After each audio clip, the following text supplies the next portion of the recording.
본부 10분 인터뷰. 화제 이슈를 콕 집어보는 10분 인터뷰 시간입니다. 저는 변호사 박지훈이고요. 자, 민주당의 서울시장 후보 구인난 상황에서 송영길 전 대표의 차출론이 나왔습니다. 이재명 상임 고문의 최측근 7인회라고 하죠. 어제 송 대표를 만났다고 하는데 자세한 이야기 좀 들어보도록 하겠습니다. 김남국 더불어민주당 의원 함께합니다. 안녕하십니까 의원님. 네, 안녕하세요. 살고 싶은 도시 안산 단원을 김남국입니다. 아, 네. 살고 싶은 도시 맞죠?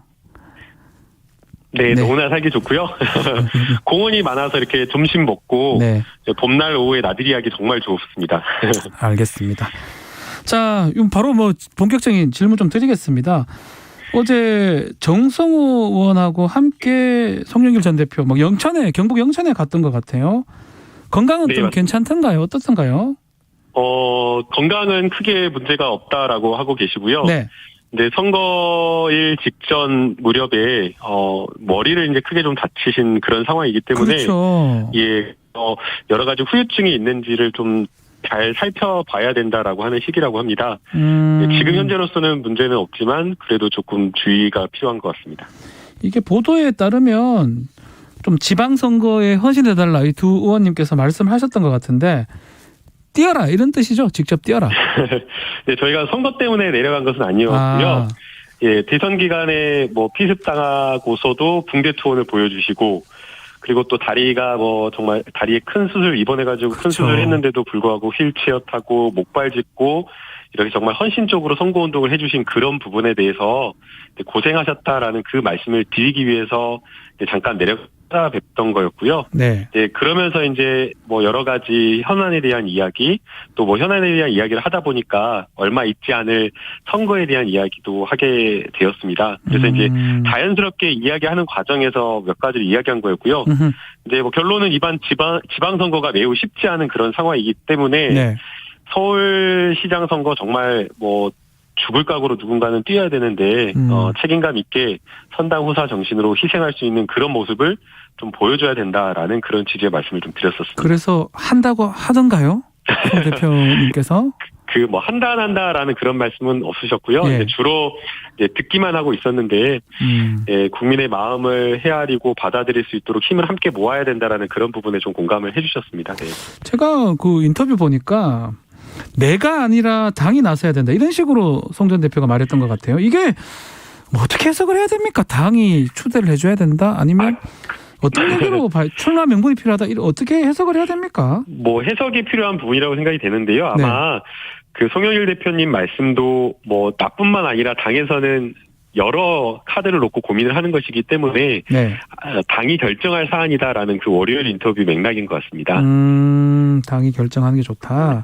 네. 자, 근데 이제 오랜 친구이기도 하고 또 이번에 선거에서 또 큰 역할을 했던 우상호 의원 같은 경우는 이건 말이 안 된다. 패배했는데 지도부에서 공천한 사례는 없다라고 하고 반대하는 모양새거든요. 네, 반대 의견, 예, 맞습니다. 반대 의견도 있는 게 사실이고요. 네. 또 특히나 선거에 책임을 지고 물러났는데 또 가까운 또 지방선거에 출마한다는 것 자체가 사실은 어떻게 보면 기존의 어떤 정치 문법에는 맞지 않는다라고 평가할 수도 있는 것 같습니다. 또 그런 어떤 정치의 어떤 원칙론적인 이야기도 있을 수 있지만 또 동시에 이번 서울시장 선거와 경기도지사 선거는 반드시 이겨야 된다라는 그런 목소리도 있고 매우 중요하다. 그런 차원에서 경쟁력과 승리 가능성 어렵더라도 누군가는 나서야 된다는 그런 목소리도 있기 때문에 아마 당에서 신중하게 여러 종합적인 어떤 평가를 통해서 아마 출마자를 정하지 않을까 생각이 듭니다. 아니 그럼 다시 제가 질문을 드리면 윤호중 비대위원장은 서울시장 후보 구인난이라고 했는데 또 지금 의원님들 말씀은 당이 나서야 된다 이렇게 얘기를 했는데 그러면 추대를 한다는 거예요? 전략공천한다는 거예요? 추대냐 전략공천이냐 경선이냐 이것도 아직 말씀드리기 어려운 그 상황이 아닐까라는 생각이 들고요. 네네네. 원칙은 저희 당은 어디든 경선이라고 하는 그 원칙을 세워놨기 때문에 원칙대로 우선은 고려하는 게 맞다고 보입니다. 원칙이다. 그러나 그 지도부에서 또 선거를 치르면서 가장 잘해야 되는 것 중 하나가 어려운 지역에 훌륭한 후보를 찾아가지고 이 내부에서 발굴을 하던 아니면 외부에서 영입을 하던 그러한 사람들을 잘 모셔서 전략공천 지역을 잘 정하는 것도 지도부의 매우 중요한 선거 전략 목표 중 하나이기 때문에 이러한 것들을 종합적으로 고려해야 된다라고 생각이 들고요. 네. 그리고 이제 그 과정에서 무조건 송영길이다, 송영길 카드밖에 없다, 이거는 아니라고 저는 생각이 듭니다. 네. 아마 뭐 지도부나 윤호중 비대위원장을 비롯해서 다른 어떤 비대위원들도 송영길 대표 카드를 비롯해서 다른 여러 카드까지 함께 종합적으로 고려할 것으로 보이고요. 네. 이러한 어떤 모든 것들을 고려할 때 어떤 개인의 이익이라든가 어떤 정치인의 진로 또는 뭐 어떤 계파 이런 것들을 고려하는 것은 전 있을 수는 없다고 생각이 듭니다. 민주당이 정말 승리하는 길, 우리 당원들이 원하는 어떤 그 길에 맞춰서 훌륭한 후보를 시민들에게 선택받을 수 있도록 그렇게 내놓는 게 제일 중요하다고 생각이 듭니다. 자, 이 질문은 아마 김남국 의원이 제일 잘 아실 것 같긴 한데 이게 이재명 상임고문 얘기인데요. 비대위원들한테 송영길은 서울시장, 김동연 경기지사 이게 필요하다는 전화했다. 이런 보도가 나자 당은 또 반박을 했어요. 이게 전혀 근거 없는 이야기인지 아니면 어떤 얘기인가요? 공보국에서 그 말씀 이야기가 나왔는데 전혀 사실 무근이다라고 공보국에서 이야기를 했고요. 역시나 마찬가지로 제가 어제 그 영천의 은혜사를 방문한 것도 네. 이재명 상임고문에게 이야기하지 않고 갔었어요. 혼자 그냥 알아서. 예, 그래서 어제 보도가 나서 이제 갔다 오고 나서 보도가 나서 제가 전화드려서 실은 이렇게 상황이 돼서 안부차 갔다 온 거다라고 거꾸로 갔다 온 다음에 말씀을 드렸다라는 걸 이야기 드리고요. 그런 것들을 고려할 때 지금 상임고문이 비대위원들에게 전화 걸어서 이야기했다라고 하는 것은 사실 부분인 것 같습니다. 혹시 어제 통화하면서 다른 말 없었습니까? 이재명 고문께서? 여러 이제 지지자들이 많은 문자와 SNS로 이렇게 보내주신 것들이 많아서 네. 그런 것들에 이렇게 답장을 하면서 국민들과 직접 소통하고 있다 이렇게 이야기를 해주셨고요. 직접 소통. 그런 차원에서 조금 그 국민들과 소통할 수 있는 그런 창구를 좀 만드는 것을 고민하고 있다라고 이야기해 주셨습니다. 말 나온 김에 이재명 네. 고문이 그 송영길 차출설 아마 이수진 의원인가 썼던 글로 제가 기억을 하고 있는데 좋아요를 눌렀다가 또 취소를 했더라고요. 요거는 또 우리가 어떻게 또 해석을 하는 게 맞습니까? 그러게요. 아마 이렇게 좋아요를 눌렸다가 이렇게 취소를 한 것은 네. 마음적으로 또 송영길 대표님께서 고생하고 헌신한 것에 대해서 마음적으로 이렇게 동의를 했다가 또 이게 동의를 했다라고 하는 게 그냥 또 다르게 해석될 여지가 있으니까 정치적 해석을 통해 가지고 논란이 커질 수 있어서 부담되어서 또 이걸 바로 이렇게 취소한 게 아닌가 생각이 드는데요. 제가 알기로는 이재명 그 상임고문께서 많은 그 국민들과 또 많은 지방선거 이번 출마자들의 도움을 받았기 때문에 네. 누구 한 명을 이렇게 염두에 두고 그렇게 하는 것은 절대 없다라고 생각이 됩니다. 네. 누구라도 우리 민주당의 후보가 된다라고 하면 받았던 사랑 그리고 도움을 다시 돌려드린다라는 그 마음이 있기 때문에 당에서 공정한 어떤 경선 룰에 의해서 선정된 후보를 정해진 후보를 아마 외곽에서 지원하고 도와드리는 역할을 고민하고 있지 않을까. 네. 이렇게 추측하고 있습니다. 자, 경기도도 물어보겠습니다. 저 경기도에서 지역구를 안산, 사랑의 네. 도시 단원에 또 계시니까 제 질문을 좀 드리면 안민석 의원도 선언을 했고요. 조정식 의원도 선언을 했는데 또 김동연 대표도 지금 물망에 오르고 있습니다. 네. 본선에는 김동연 또 경선에는 안민석 이런 얘기가 많은데 이거는 또 바닥 민심 같은 거 보면 좀 어떻습니까? 지금 아마 경기도당이나 서울시도 네. 마찬가지일 거로 보이는데요. 그 경쟁력, 각 후보들의 경쟁력을 평가하기 위해서 그 여론조사를 막 돌리고 있을 거라고 생각이 됩니다. 네.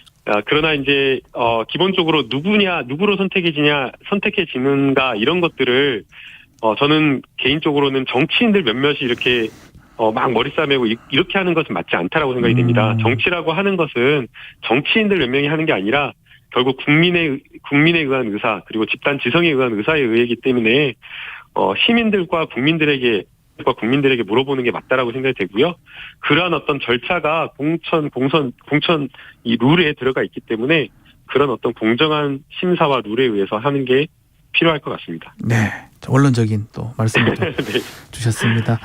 자, 요 질문도 좀 드려야 될 것 같습니다. 네. 윤호중 비대위원장이 이재명 상임고문의 지방선거 출마 가능성에 대해서 지금은 답을 할 수 없는 입장이다라고 하다가 오늘 아침에는 좀 출마설을 또 부인했지 있었던 것 같아요.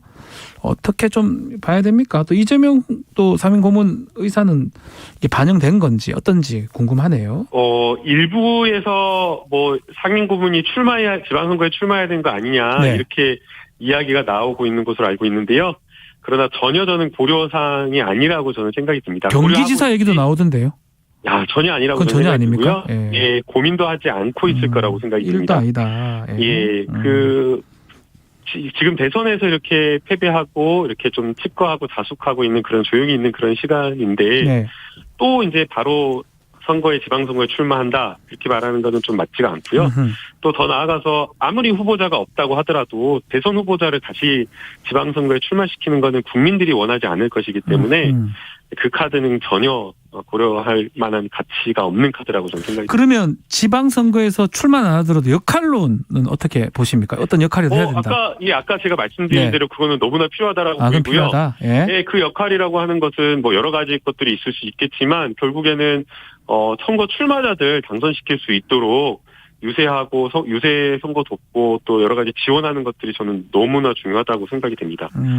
대선 기간에 사실은 지방선거 출마자들이 본인 선거 운동을 접어두고 대선에서 열심히 이재명 후보를 위해서 뛰었기 때문에 그 받은 도움과 사랑을 다시 이제 보답하는 게 필요하고요. 그게 지금 이번 선거에서 지원하고 돕는 일이라고 저는 생각이 듭니다. 또 이런 얘기도 있어요. 지금 8월에 이제 전당대회가 있기 때문에 이재명 이제 고문이 당권을 좀 해야 되는데 혹시나 이재명 고문을 좀 당내 반대하는 입장에서 일부러 좀 지방선거 출마설을 슬슬 흘린다. 이런 얘기가 있는데 이거는 제 얘기인가요, 그냥? 이게 여의도에서 이제 그런 이야기가 있다라는 소문이 좀 저도 있어요. 들었고요. 예. 네, 그러나 이제 소위 말해서 여의도의 어떤 정치적 상상력 뭐 이런 것에 의해서 막 어떻게 보면 그 소설 같은 것들을 만들어내는 거라고 생각이 되는데요. 네. 당장 뭐 이재명 후보가 당대표를 고려하거나 출마하겠다라는 그런 고민을 하고 있는 그런 상황도 아니고 지금 오늘 또 제가 이재명 후보한테 문자를 받았다라고 하면서 네. 다른 어떤 국민들한테 문자를 거꾸로 받았는데요. 예. 네, 그래서 지금은 그냥 국민들하고 소통하고 도움받았던 분들에게 전화 열심히 드리면서 감사하고 죄송했다 그렇게 하고 있는 것으로 알고 있습니다. 그래서 그러한 방금 말씀하신 어떤 그런 부분은 약간 여의도에 떠도는 소문이지 않을까 생각이 듭니다. 자, 시간이 좀 다 됐는데 아주 짧게 영부인 김정수 여사 옷값 또 이 뭐 일정 같은 게 논란이 되고 있는데 요거 우리 김남국 의원은 어떻게 보십니까? 전혀 사실 무근이라고 생각이 되고요. 아하. 만약 논란이 되려고 한다면 에는 근거를 가지고 해야 되는데 옷이 뭐 여러 개 있으니까 그 특활비로 산 거 아니냐. 전혀 그 근거도 없고 네. 맥락도 없고 뜬금없다라고 생각이 됩니다. 의혹을 제기하는 측에서 논거와 어떤 정말 의심이 되는 정황을 가지고 이야기하는 게 저는 합리적이라고 생각이 됩니다. 네, 자 여기까지 말씀 듣겠습니다. 감사합니다. 네, 감사합니다. 지금까지 김남국 더불어민주당 의원과 함께했습니다.